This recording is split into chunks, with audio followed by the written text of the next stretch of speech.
Yankees Files podcast. We are back in our normal time slot. I'm Will Harris, you're Alec Whipple, and the rest of you are fans of the team with the most wins in Major League Baseball, the team that is in first place in the American League East, the team that Pecota projects to win more games than any other team. That team, of course, is the New York Yankees. Whipple, it's been an unusual few series in the sense that the Yankees have lost 3 series in a row, and that hasn't happened before this year. And it's a little bit disappointing and maybe a little bit unsettling to some people. But my question to you before we get into all of that is, how are you doing? I mean, to me, the Yankees are undefeated this week. So my personal record was 1-0 while the team went 2-4. I'd like to note the Yankees are winless in games that I haven't gone to in about a week. And so from my rose-colored glasses, I don't see any problems. But clearly, it has not been the best of weeks for the Yankees. But you're right in the sense that, you know, things haven't really changed that much in their position in the standings. And they were up 1.5 games on the Orioles. They maintained that lead. I think the funniest thing is that the Yankees played a lot better than this the last month before this rough stretch, and they maintained about the same lead. So that really is you can't predict baseball.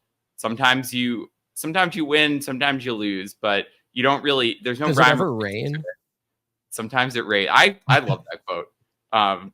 But it's not the best week, but we averted an Aaron Judge catastrophe, as we talked about in the last podcast. Yep. And Aaron Judge is still really good at baseball.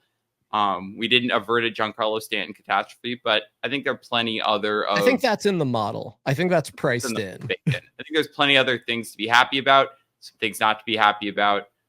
But first place is first place. And as long as the Yankees are in first place, I can't be too upset. And you know what the thing is about first place? It's better than second place. Only one team is in first place in the American League East, and that team is the New York Yankees. Whipple, I want to start with just a fact that I found interesting. It's not really a jumping off point into anything that we're going to discuss because it is completely silly. Minimum 20 plate appearances. The leaders in WRC plus on the New York Yankees are, of course, Aaron Judge at 206 and Juan Soto at 183. Who's third? If it's like minimum 1 plate appearance, didn't Taylor Trammell have like an 1,000 batting average? Taylor Trammell, I think his WRC plus might start with a 4 for the Yankees this year. Let me reduce the play. Yeah. So minimum 1 plate appearance. It is Taylor Trammell, who had a walk and a single in 2 plate appearances. And that's a 433 WRC plus. But it's not him because he doesn't have 20 plate appearances, which is the minimum that I set, and he would be in first. So who is in third, minimum 20 plate appearances with a 148 WRC plus? I feel like the way you're framing it, it can't be Ben Rice because Ben Rice just got called up and has not had an extra base hit. So it really only can be, with the way, the look in your eye and the way you're framing it, Jahmai Jones. It is Jahmai Jones. Jahmai Jones, owner of a 222, 364, 500 slash line and a 148 WRC plus. The crazy thing about Jahmai Jones, though, is he's 5th on the team, minimum 20 plate appearances in xWOBA. But that gets me to my next point, which is Rice baby is like a real thing at this point. Ben Rice, despite not having an extra base hit, he's walking 14.3% of the time. His xWOBA is 369. That is behind only Judge and Soto. That is ahead of Giancarlo Stanton, who is having, or was having before he got hurt, a very good year. Ben Rice came up to the major league level, and I've been posting on Twitter about how he doesn't look overmatched. It's better than that. Ben Rice is making phenomenal swing decisions. Ben Rice is hitting the ball hard. Ben Rice if he keeps doing what he's doing, is going to get some damn good results. I mean, 6.7% barrel rate, the hard hit rate, whatever, all, acceptable. The hard hit rate could go up. The sample is so small. It's only 15 batted ball events. But for me, it is all about I don't even want to say selectiveness, but just the discipline. He is more aggressive in the zone and more disciplined out of the zone in his, 21 or whatever it is, major league plate appearances than he was at AAA this year. That's amazing. Like, guys do not normally come up to the major league level and make better swing decisions. But you want to talk about Ben Rice being projectable and Ben Rice being reliable and Ben Rice not relying on smoke and mirrors to be good.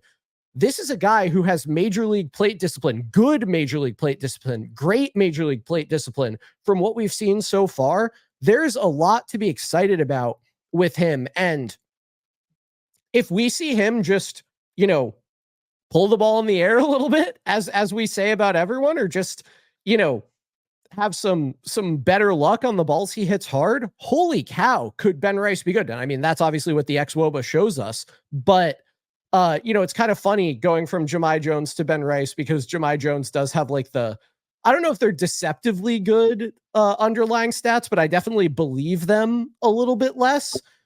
With Ben Rice, what we want to see is there. And I think it might be just like Rice baby all summer, which could be a lot of fun. Yeah, I feel like Jahmai Jones's plate appearances have come with such like little frequency. It's almost hard to judge anything. Like, he's gotten, I mean, a little more frequently recently, but he's gone like weeks between starts. Yeah. So I agree in that it's probably nothing to really read into. But with Rice, relative to the guy he was replacing, I mean, he pulled his first major league hit. I think it was hit over 95 miles an hour. And Rizzo was not really hitting a ball with any kind of consistency. Nope. If even any balls at that velocity all year. So like right off the bat, he looks like he belongs. He hits like he belongs. Definitely doesn't look overmatched at the plate. And for a catcher learning how to play first base, I feel like his defense has largely been acceptable. I mean, okay, so the game I went to, he actually had a really good play, like in the third inning to save probably a run and a double. So I say acceptable, but it was stellar in the game I was at. And I'm just really happy so far, with expectations being low based on his experience and who he was replacing, and knowing how good he could hit in double and triple A, but having, the cautionary skepticism that is probably warranted. I just feel like it's been a really good fit so far, and he hasn't lit the world on fire, but if he's going to play every day, it's a net positive to the lineup, which is unfortunately more than you could say about what Anthony Rizzo was doing. But fortunately for the Yankees, to be able to have this guy is certainly a luxury. I'm really interested to see how it keeps developing, because it's exciting to have that kind of talent in your minor league system, especially from a guy who's not an Anthony Volpe or Jason Dominguez, not highly regarded on all the prospect lists. It'll be fun. I'm glad that this was the move instead of the feared LeMahieu Cabrera starting combo or Peraza or something like that. I completely agree. And I think I would say he's lived up to the billing, just because, maybe we're paying attention to things that other people are not counting as being as important. But I think there's a lot to like in what we've seen from Ben Rice. I completely agree with you. And I think we will continue to see things improve for him, which is really exciting. Whipple, Ben Rice, I like the way I'm just going through the offensive leaderboard, and that's how we're picking topics. This is fun. Ben Rice is third on the Yankees' minimum 20 plate appearances in walk rate. Juan Soto, 18.1%, is, of course, first, and Aaron Judge, 16.9%, is second. Ben Rice is third. Who is fourth?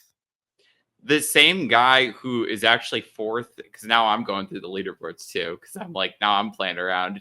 Same guy who, with guys with more than 20 play appearances, is fourth in ISO. It's none other than Trent Grisham. It is one Trent Grisham. who I think is actually 5th in ISO for guys with at least 20 plate appearances. Oh, sorry. Okay, over 22 plate appearances. Yes. I was trying to rule out Judge. Also, wait, just quickly, Judge having a 368 ISO or 386, and then Soto having 258 is crazy.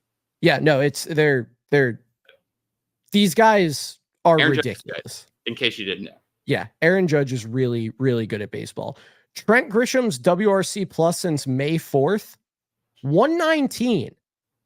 When am I going to get my flowers? A lot of people jumped on me for my takes about Trent Grisham as they related to Alex Verdugo earlier in the year. Well, what I know is since May 4th, Trent Grisham is 4th on the team in WRC plus at 119, and Alex Verdugo is 10th at 81. So when do I get the credit back? When do I get it? Trent Grisham's been awesome. Alex Verdugo's been terrible.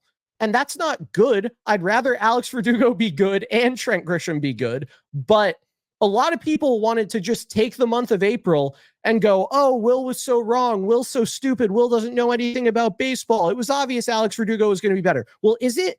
Because now you have one guy, Trent Grisham, who plays elite center field defense and has given you a 13% walk rate and a 119 WRC plus over the last, 7 weeks. And then you have Alex Verdugo, who has done nothing on the base paths. He's in fact been a pretty freaking bad base runner, at least as compared to what you might expect from him, has been neutral defensively. Like Alex Verdugo in 187 plate appearances has been worth fewer Fangraphs WAR than Trent Grisham in 46 in that time.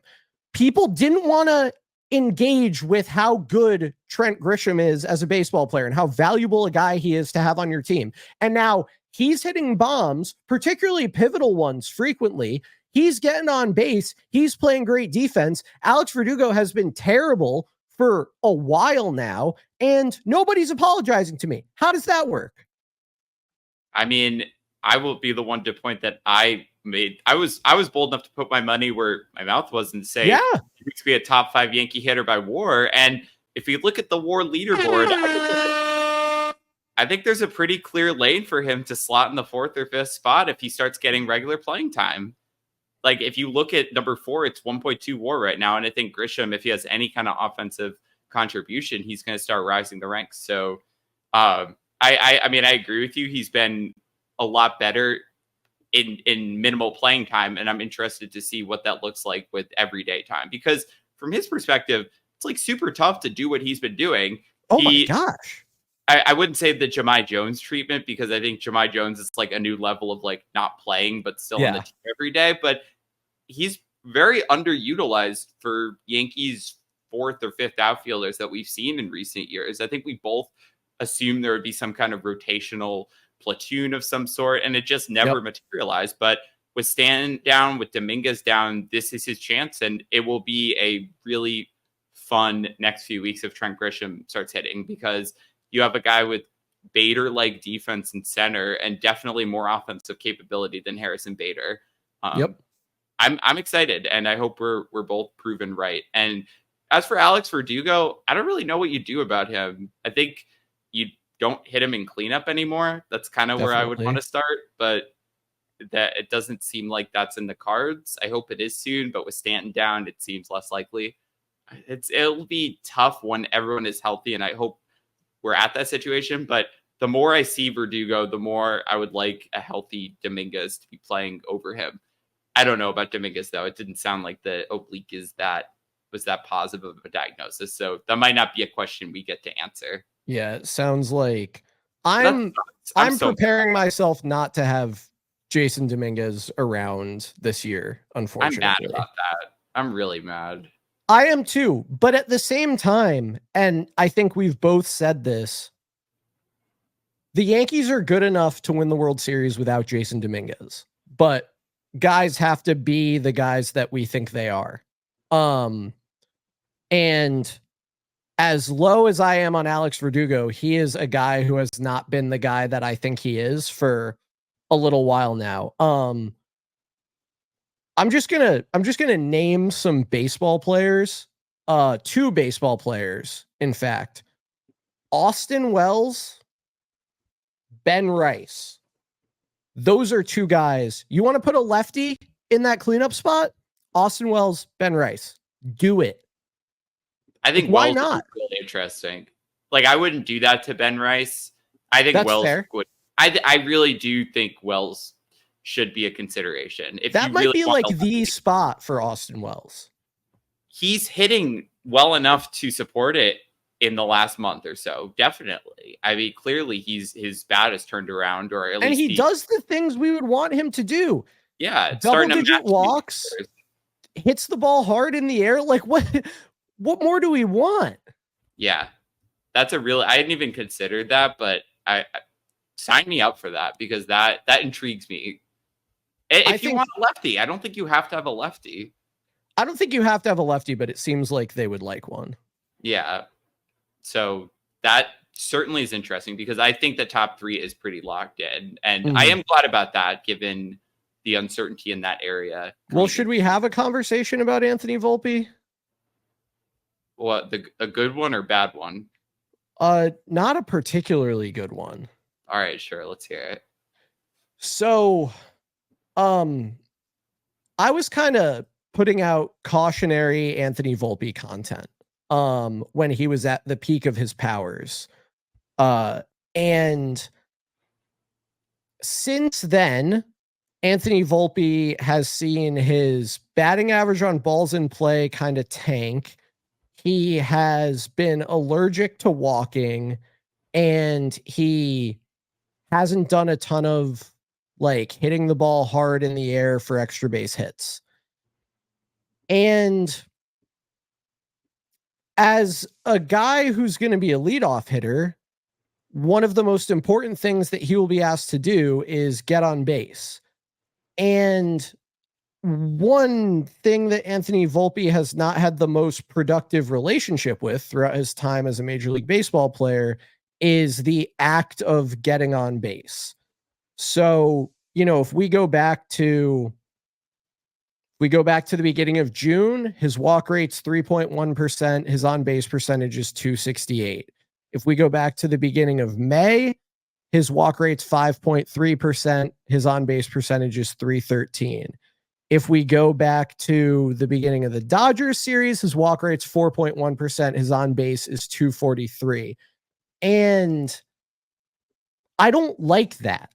I don't like that he's not hitting the ball hard. I don't like that he's not hitting the ball in the air. I don't like that he's not hitting the ball over the fence. Like, Anthony Volpe as a guy who makes more contact is fine, but Anthony Volpe making this much more contact, but also recently still kind of striking out a lot, but also not walking, but also hitting for power. Like, he can't give up everything. And the BABIP roulette worked out in his favor at the beginning of the season. It has not recently. And the response to I'm worried about sustaining a high BABIP should be I'm going to hit balls out of play. Like, you can't catch a home run.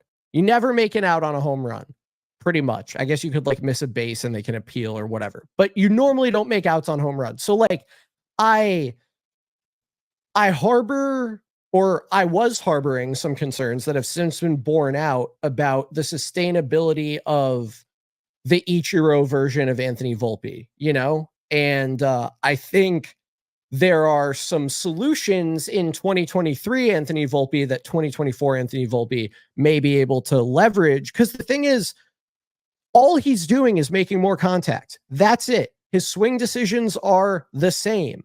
So he's just making more contact, and a lot of it is worse contact. And that's not a good thing.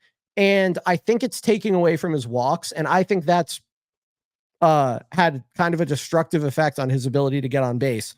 And I'm concerned about that. Now, maybe you just have to ride it out and say, look, Volpe is our guy and we need to stick with him, and whatever happens. But I don't know. What is it? It's June 24th. Since May 24th, his on base is under 300. His walk rate is 4.6%. His career on base is 301. Like, when do we When do we start asking ourselves if he's better fit for somewhere else in the lineup and the best possible leadoff hitter in the world, Juan Soto, is on the team? And are we deploying these guys optimally? I mean, I just don't think it's going to happen. And I think Volpe is just a I don't either. player. Like I really feel like he is. I don't remember seeing a player like this, but he just has like 2 weeks where he's unbeatable, 2 weeks where he can't hit the ball, and it almost goes back and forth in like perfect succession. And that probably has something to do with BABIP luck. Like honestly, that's probably a huge reason where sometimes the balls fall and sometimes they don't. But if you look at his like OPS throughout the year, it goes up and down, just like waves of up and down. And I agree that I think he's sacrificed a little too much power, but I also think like it doesn't, I don't know, like it doesn't take much more for him to be like a valuable leadoff hitter. I think if he just walked more than he's doing, that's the only thing that concerns me. I don't need him to be like sell out for power. I think the Yankees have enough guys who could do that.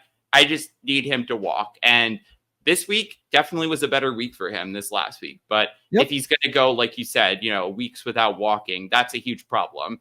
And at this point, the Yankees are pretty committed to him in leadoff. And I know that DJ LeMahieu is obviously not an option. I just don't know if like there really is another guy at this point. It's probably not going to be Juan Soto and Aaron Judge. I like Anthony Volpe's game. I don't think it needs to have a tremendous amount of power, but really he needs to walk. And I wish he was in a position to be more aggressive with stolen bases. And that still is annoying that leadoff, I think, limits him from doing that. So in the perfect world, he probably is not hitting leadoff. He's probably hitting like 6th or 7th or something. For this Yankees lineup, I think it's fine. But yeah, he needs to get on base more consistently than he's been getting on base. And we're saying that about a guy who had a 34 game on base streak. But it's just when that ended, immediately it's like the lights turned off. Yeah, he's got to do something. Right. Whatever that something is. And last year's Anthony Volpe was not a bad player. I think people kind of... He wasn't a good hitter. He was not a productive hitter. Like he hit well for power, and overall war-wise, he was okay. Like no, he was a fine player. And this year's Anthony Volpe, who is one of the best defenders in baseball, is a better player. His floor is higher. But like, am I certain that this year's Anthony Volpe is going to be an above average major league hitter? No. Like it could keep going this way. And if it does, I think you revisit that conversation. Like where it is right now, I'm fine with, but it's like one cold streak with him. And yeah, like it's just crazy. Like, I don't know. There's no consistency. That does kind of bug me. Also, if anyone wants to take issue with my Austin Wells cleanup take because his quality of contact has kind of dwindled recently, you're more than welcome to. He's another guy who was walking a lot more earlier on than he has recently. But also, I don't think Austin Wells is going to have a 247 BABIP forever. But I do just want to caveat that, like, not everyone has to be all in on the Austin Wells thing, even though I do think it's a good idea. Okay, I was going to say it. I didn't know if it was too crazy. I would hit Trent Grisham cleanup in a heartbeat. It's actually not. I don't think it's as crazy as we're thinking. People are going to get mad because his style of being productive is having a 120 WRC plus while hitting like 185. But like the bottom line is runs come from where runs come from. 2 of those places are walks and home runs, and Trent Grisham does those, and he does those well. So look, you don't have to sell me on it. No, I mean, at this point, I think the Yankees just need whoever their best lefty hitter is. It needs to be cleanup if they want to play like that. It's not Verdugo. So it's Trent Grisham or Ben Rice. I think they should try it. I mean, we act like this is crazy, but like, who was batting 5th on Friday? Jahmai Jones. Yeah, but there's no way that this is less crazy than that or more crazy. No, than that. They should absolutely try it. And no one would be happier with it than I am. I'm just going to do a fun little thing here. There must be some ridiculous 4th hitters on the 2019 Yankees, right? We have Voit, Urshela, Glaber, Glaber as a DH, Glaber as a second baseman, Glaber as a shortstop. Stanton, Gary. Come on, there's got to be some good stuff here. There we go. Kendrys Morales hit cleanup 3 times for the 2019 New York Yankees. We got Aaron Hicks. We got Didi Gregorius. We got Clint Frazier. There we go. We got Greg Bird, Miguel Andujar, Edwin Encarnacion. Okay. Those are some good ones. What about the Yankees Red Sox July series? Like when everyone had COVID. That's what I'm thinking. Oh, 2018. Did Odor hit cleanup? Oh, yeah, 2021 you're talking about. Oh, Odor cleanup. That's awesome. Rugi Odor was kind of sick. You saw him hit a home run that got disallowed. That's 2018, there could be some ridiculous ones too. Stanton, Didi, Gary, Andujar, Hicks, Glaber, Voit, Bird. Okay, Neil Walker got in there. I'll take that. The ridiculous 2018s are more at the end of the lineup. Didn't we have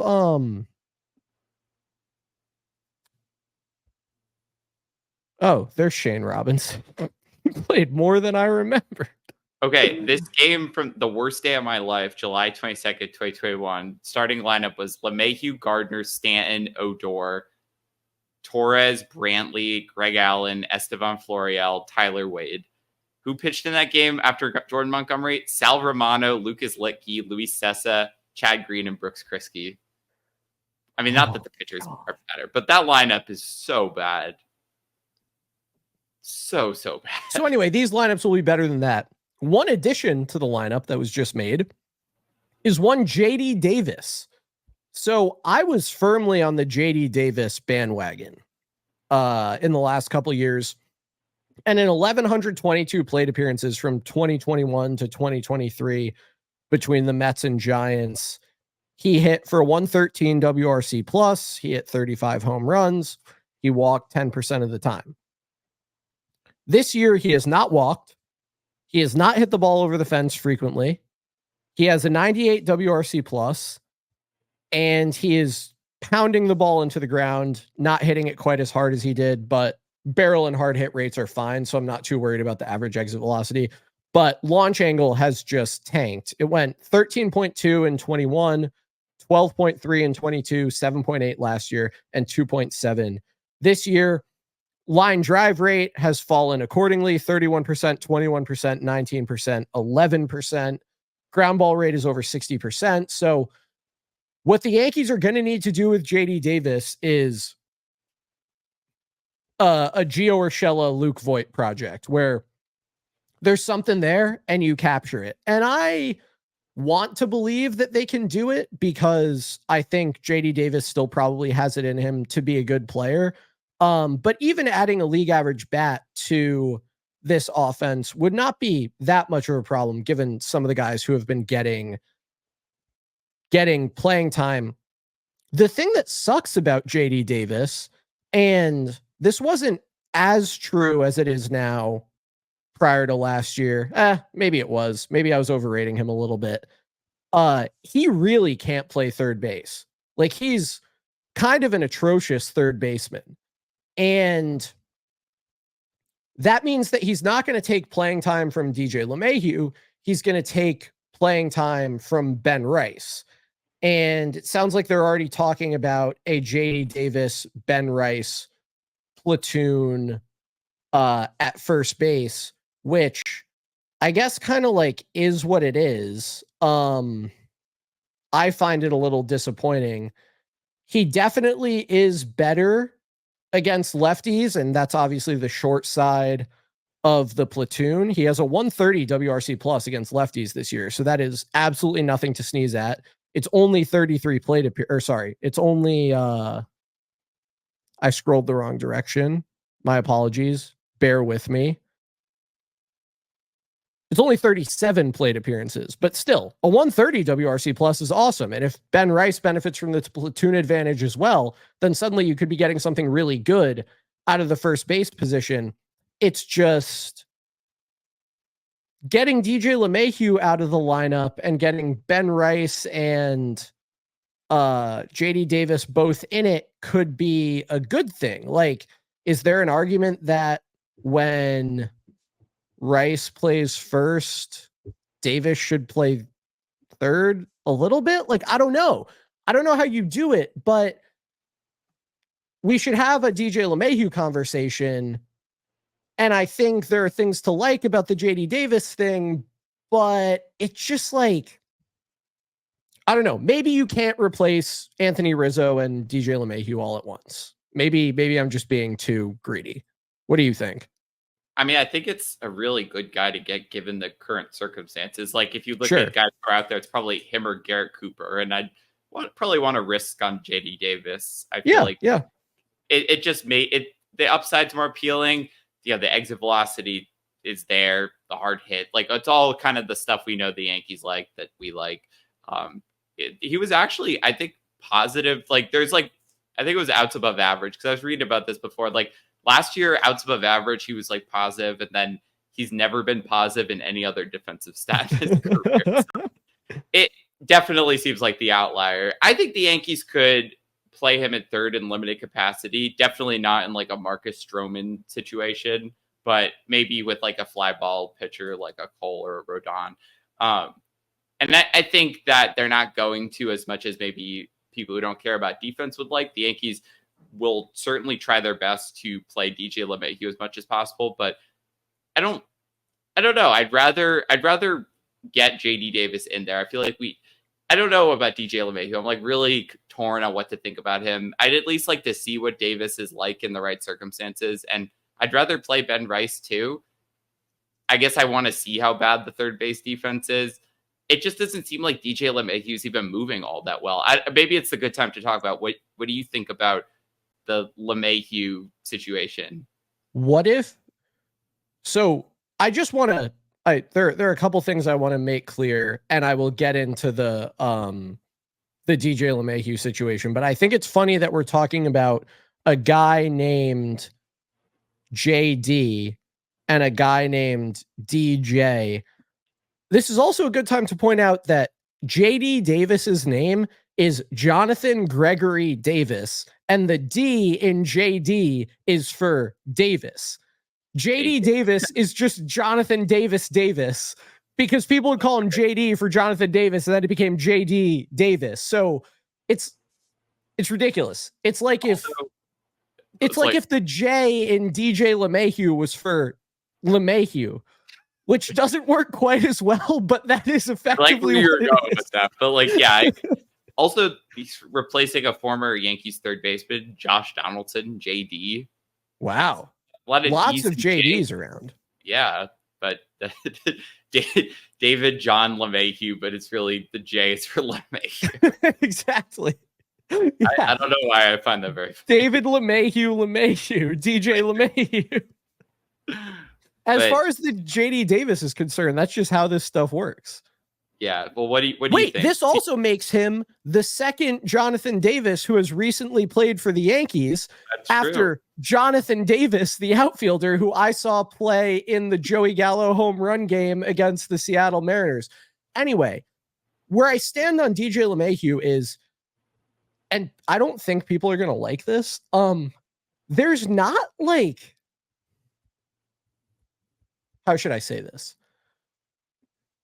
If you believe that launch angle is something that a player can take steps to change, there are reasons to believe in DJ LeMahieu because he's hitting the ball hard as frequently as he did in 2022. His average exit velocity is not that far off what it was in either of the last 2 years. Now, we know he wasn't good last year, but he was good for portions of it. His barrel rate is bad. But as you know, barrels consider launch angle. His launch angle on average is negative right now.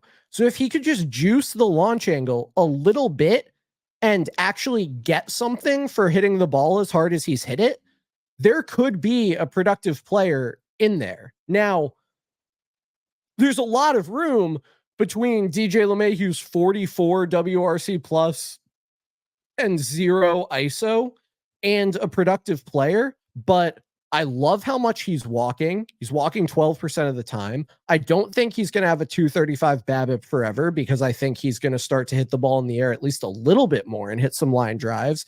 And I like that he's been hitting the ball hard. So, like, I have not totally given up on DJ LeMahieu. Obviously, things need to change from what he's given them and from how he's looked.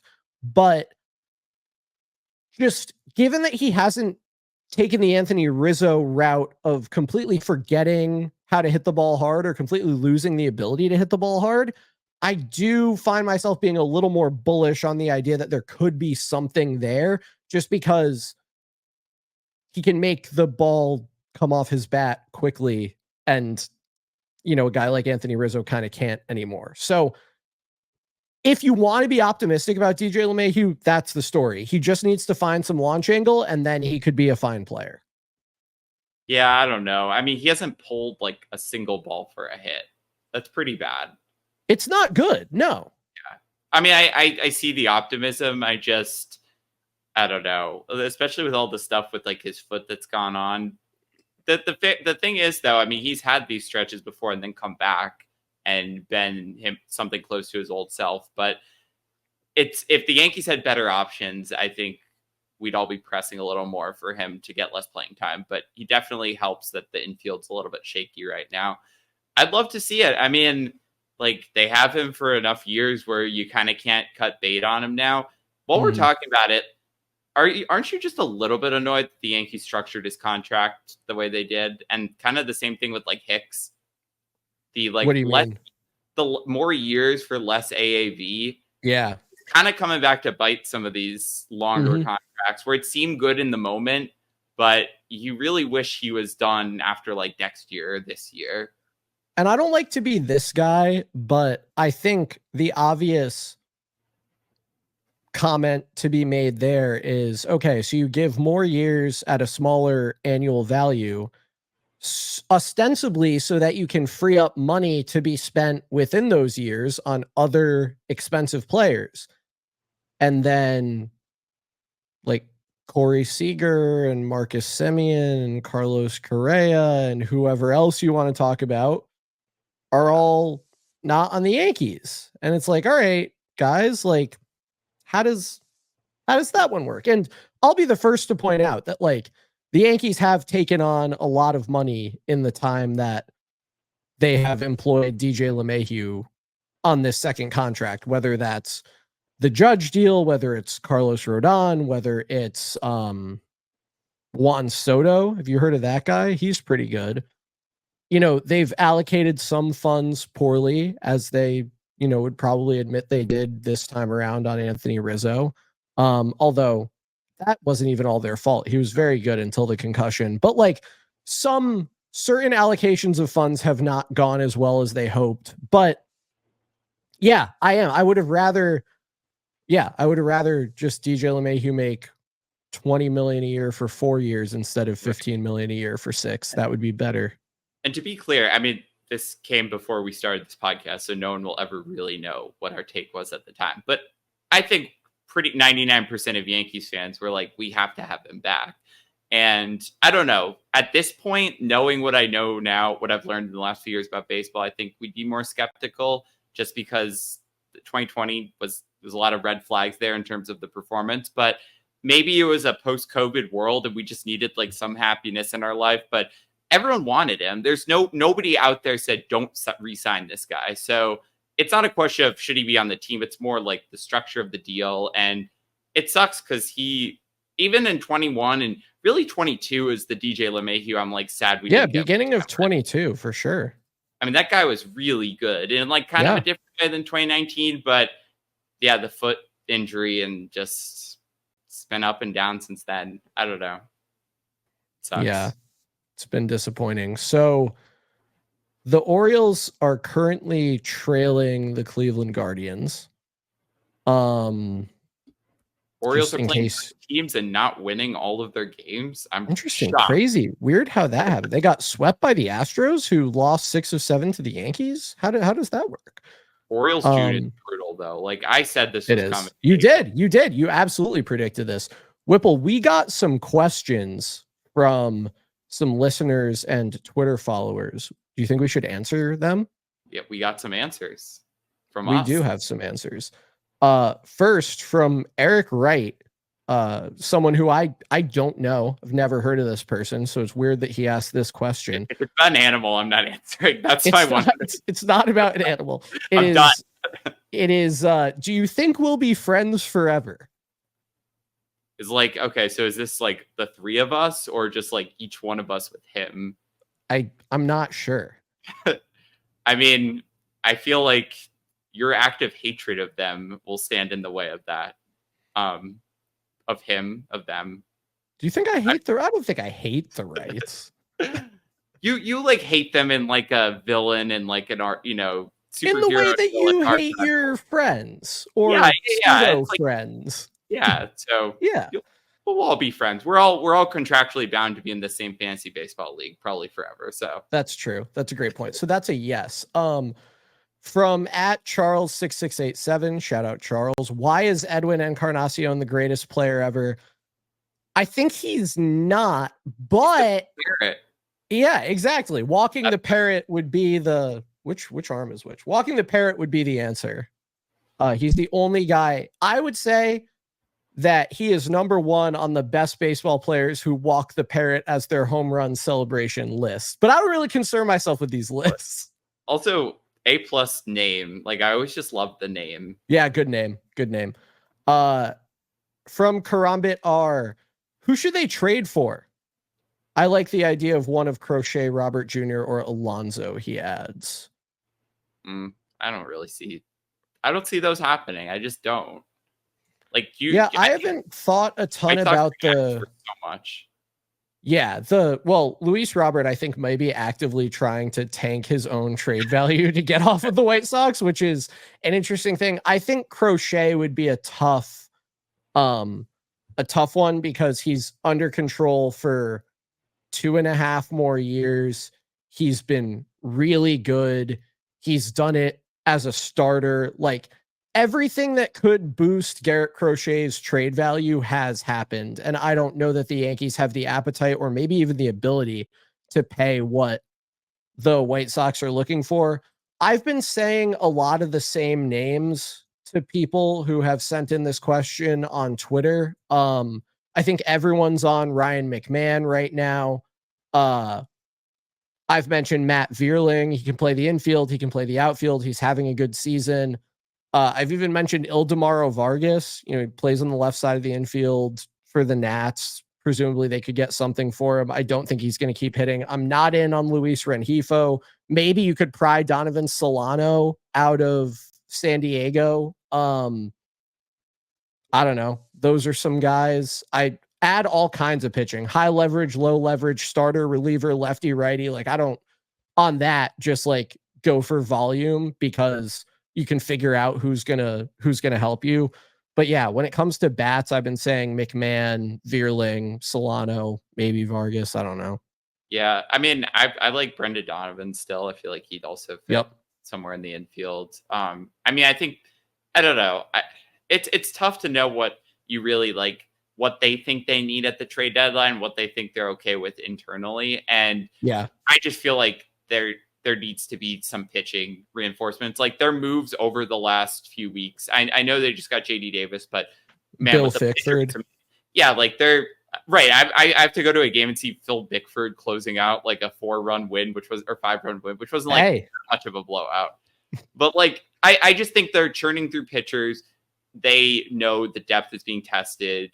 I think their resources go to bullpen or starters, and they like the guys they have offensively. I don't think there might be more coming, but sure. I really do think that the focus is going to be on pitching. And there's good relievers out there. I mean, the Marlins have a couple good ones. Sure. Andrew Nardi, great lefty reliever. There's, the Kopech on the White Sox, probably a more reasonable target. Sure. We'll see, but that's my feeling. Well, it was Kopech and Moncada for Chris Sale. Was that the trade? Yeah, I think that was the heart of it. That's wild. Just shout out to Kenny Glantz, avid listener at KMcAwesome on Twitter. His 3 questions were, who do you eye as a deadline target? Thoughts on Ben Rice's first week and thoughts on JD Davis. So we have addressed those, but shout out Kenny Glantz. From Steve Rector at srector7 on Twitter. I think this is just a question. I don't know. It's just a ridiculous question. It's the kind of thing that you or I might say to each other.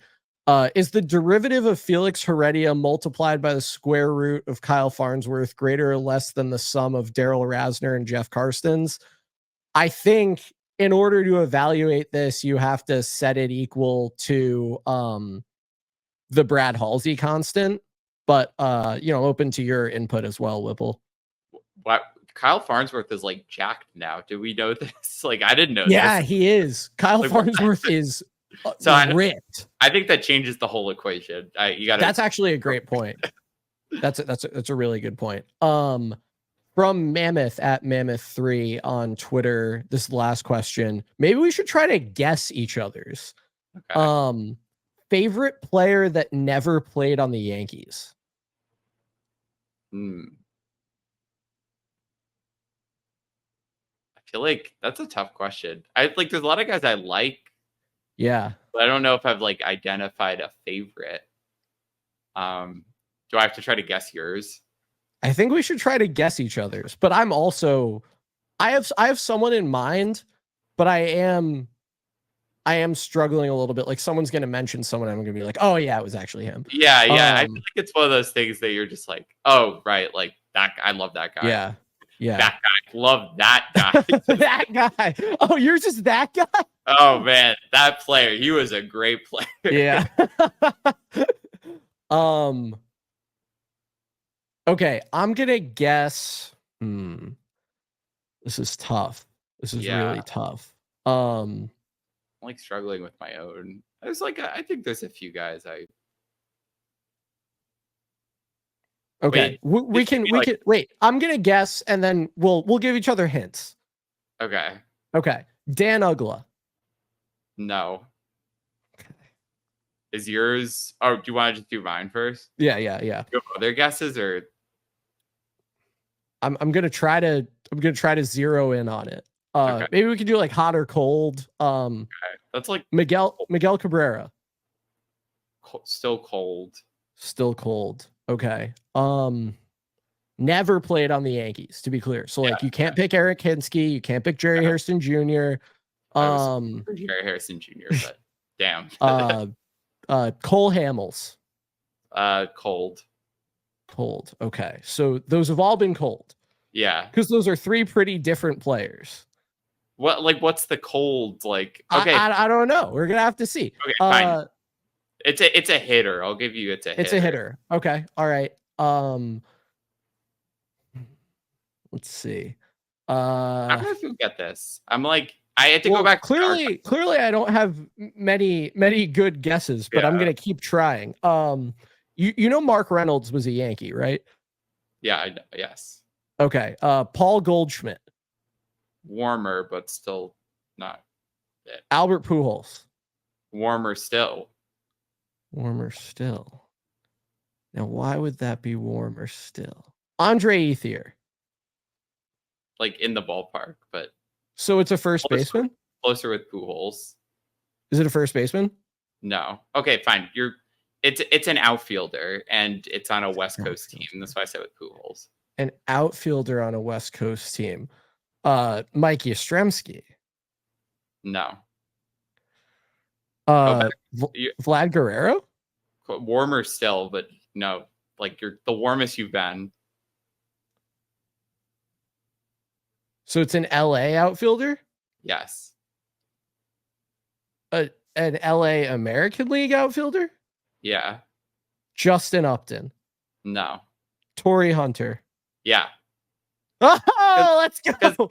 I guess because my dad's from California. I went to Angels since I was younger. I was thinking, should I just lean in on Angels the whole time? If I had a second team, it would probably be the Angels, and in the 2007 to 2010 era, watch Torrey Hunter play. So yeah, I think as close as it would be to a positive baseball memory that is not the Yankees, it's the Angels, and Torrey Hunter was kind of the face of those teams. I mean, and Vlad, I do love Vlad. Yeah. Vlad was sick. I was kind of between those two, but I thought Torrey Hunter would be a little bit harder for you to get, which you did get there. All right. Yeah. My turn. let's see. Bryce Harper. Good player.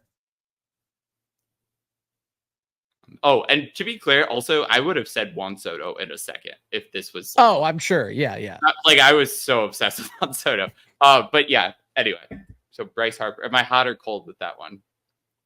I'll name another player and I'll give you the directional warmer or colder. Okay. Nick Markakis. I think Nick Markakis is colder. I was thinking Orioles, but let's see.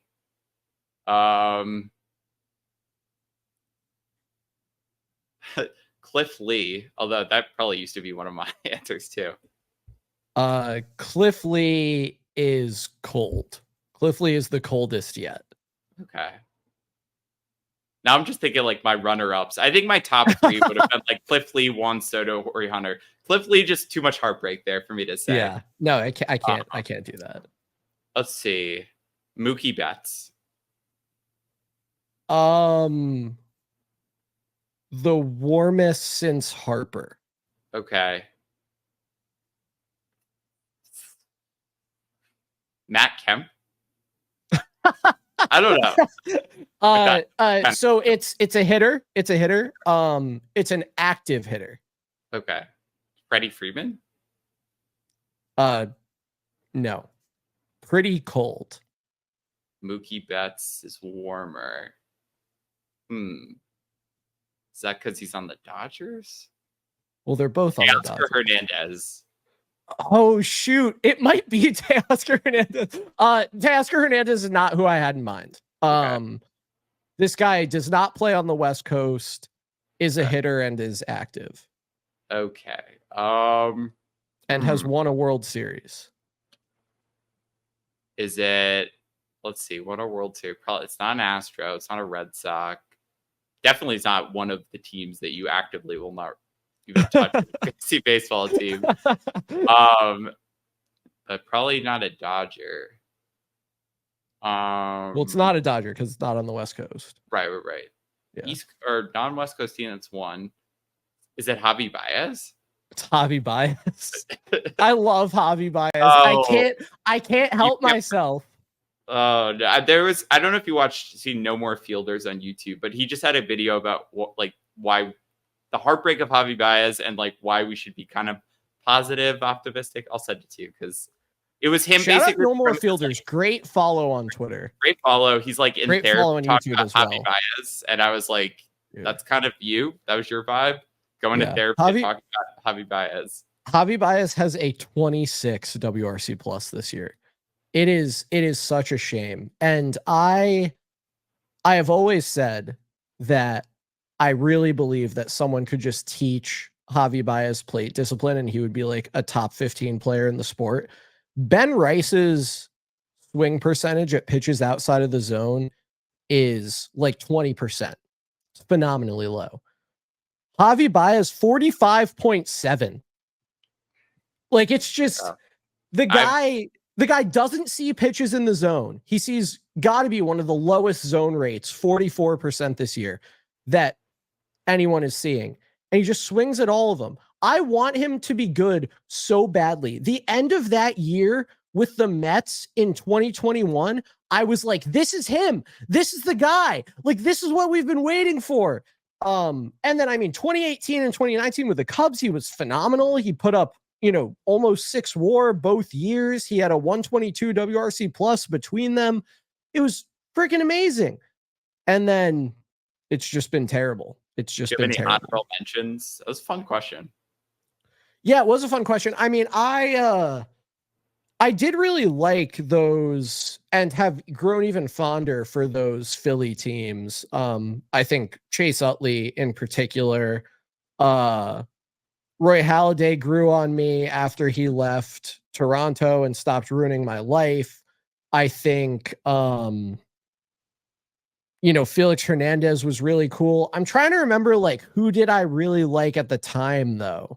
Vlad was cool. I thought Chipper Jones was cool. I thought Andrew Jones was cool. I'm I'm trying to think. I thought Dontrell Willis was cool because he was. I like Joey Votto, like MVP era. Joey Votto was a cool player. What I like about Troy Gloss. I like Mark Tim Reynolds. Lincecum? Oh, Cy I Young love Tim too. Lincecum. That was like Primetime Timmy Jim.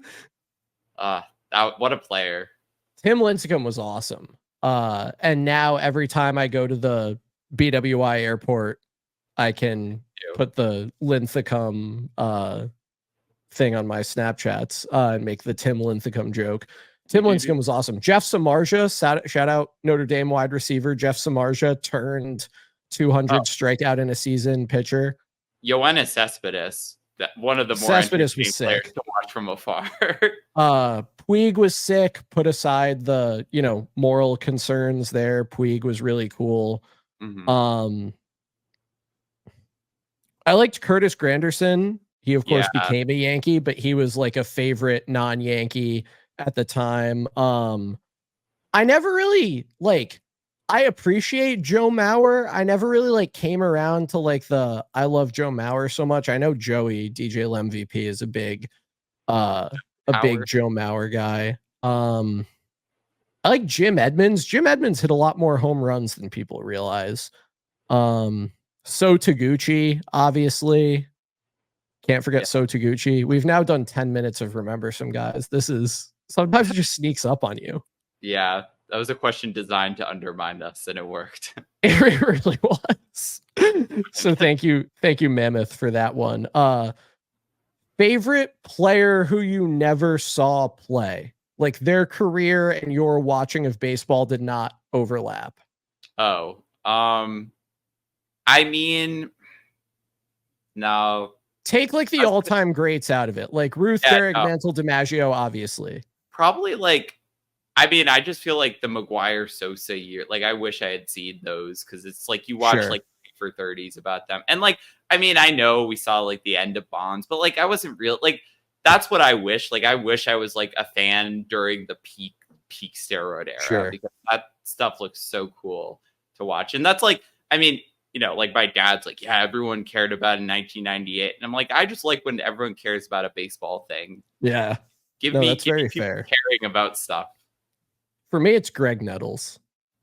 I've taken his cause up as my own. And I like to think that if I'd been there at the time, I would have been don't worry about the fact that he has a low batting average relative to what you think is good. He is hitting the ball over the fence. He has 390 home runs. What was the stat I found? Let me just find this and then we'll wrap things up.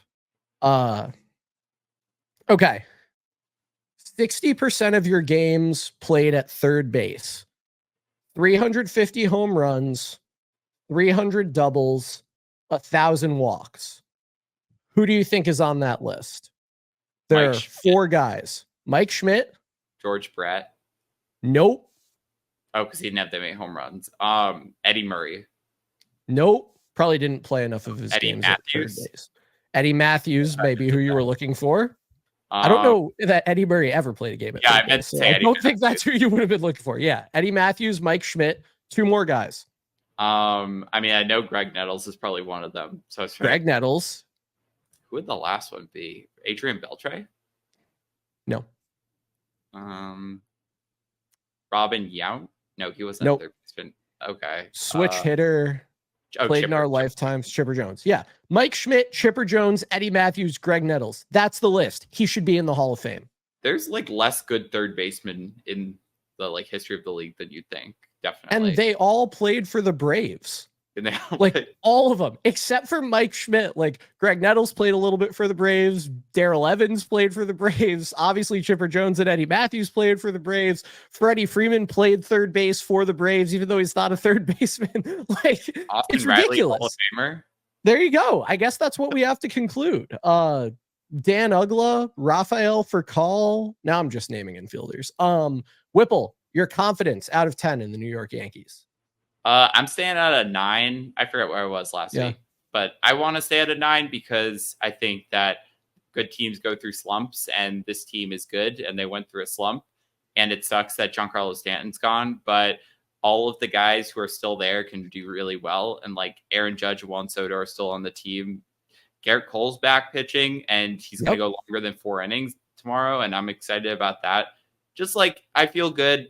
Like, I feel like the teams, the teams that concern me are not the teams that lose like series against Red Sox, Orioles, Braves. It's the ones where you start dropping series against like the Rockies or like the White Sox, and the Yankees have not done that. So they're good teams. You're not going to win every game, as we're seeing with the Orioles. And I'm still supremely confident in the team that has the best record in the league. The Orioles, who just lost again.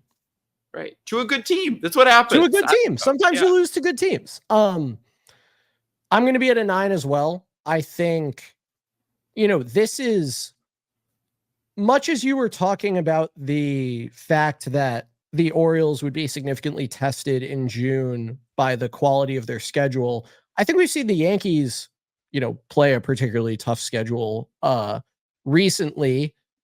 But I also think, and thank goodness Garrett Cole came back at this time, but we're seeing the Yankees face, underperformance plus injury plus regression plus whatever else all hitting at once. And how they ride out this wave will be interesting. I'm going to be at a 9 as well. It's a week on the road here coming up. 2 at Citi Field against the Mets, Garrett Cole against David Peterson and Luis Gil against Sean Manaea. And then 4 on the road in Toronto, which is just gross. Capped off by Cole and Gausman on Sunday before an off day on Monday. Whipple, we'll see how it goes before we wrap this up. Any parting shots? Yeah, so the Yankees reacquired Chasen Shreve on Saturday. They sure did. Which was like super random, but with Chasen Shreve on the team and also Ronette Odor somewhere, like, is he on the team? Do we know? I think he at least was, right? He opted out of whatever he was doing overseas to sign with the Yankees. But like, has anyone seen him play a game? Because my point was gonna be that one of my preseason bold predictions was the Yankees will acquire a former player, and I think the players should have to play on the team. Like, I will count my prediction as correct if Shreve or Odor plays. But now I'm like, does anyone know where this is now turned into? Like, is Ronette Odor okay? So like, I'm looking on my news feed and it's just they signed him. No, he hasn't played in a game. Ronette Odor is allegedly in the Yankees system, but has not appeared in a minor league game. So I don't know. Can someone ask, please? Like, now I'm just asking. Yeah, we'll have to ask around. He has no stats in the minor league system. Yeah, I don't know. Crazy. But this turned into kind of a concerning comment, but I hope he's okay, and I hope that my bold prediction gets proven correct, because I just want to be right, man. Ronette Odor, if you're out there, send in a letter. Let us know you're doing all right. And we don't mean any of the other Rugneds Odor in your family. We mean you, the one who... Exactly. The Ruglai Odor. This has to end. We have to do something about this. All right. People can keep up with everything we do at YankeesFiles.com. They can follow us on Twitter. We're at YankeesFiles. You can also follow the Crosstown Sports Network on Twitter, where we are at Crosstown SN.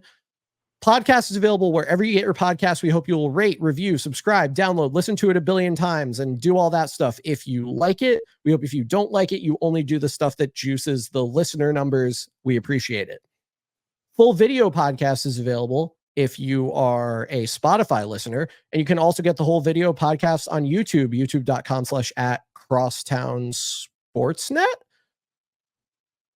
Until, whoa, I got myself all tied around that outro. Anyway, Yankees go on the road, really only for those first 2, and then on the road in earnest for the last 4 for series with the Mets and Blue Jays this week. We will be back same time, same place next week to recap the week that was in those 6 games. Till then, let's go Yankees.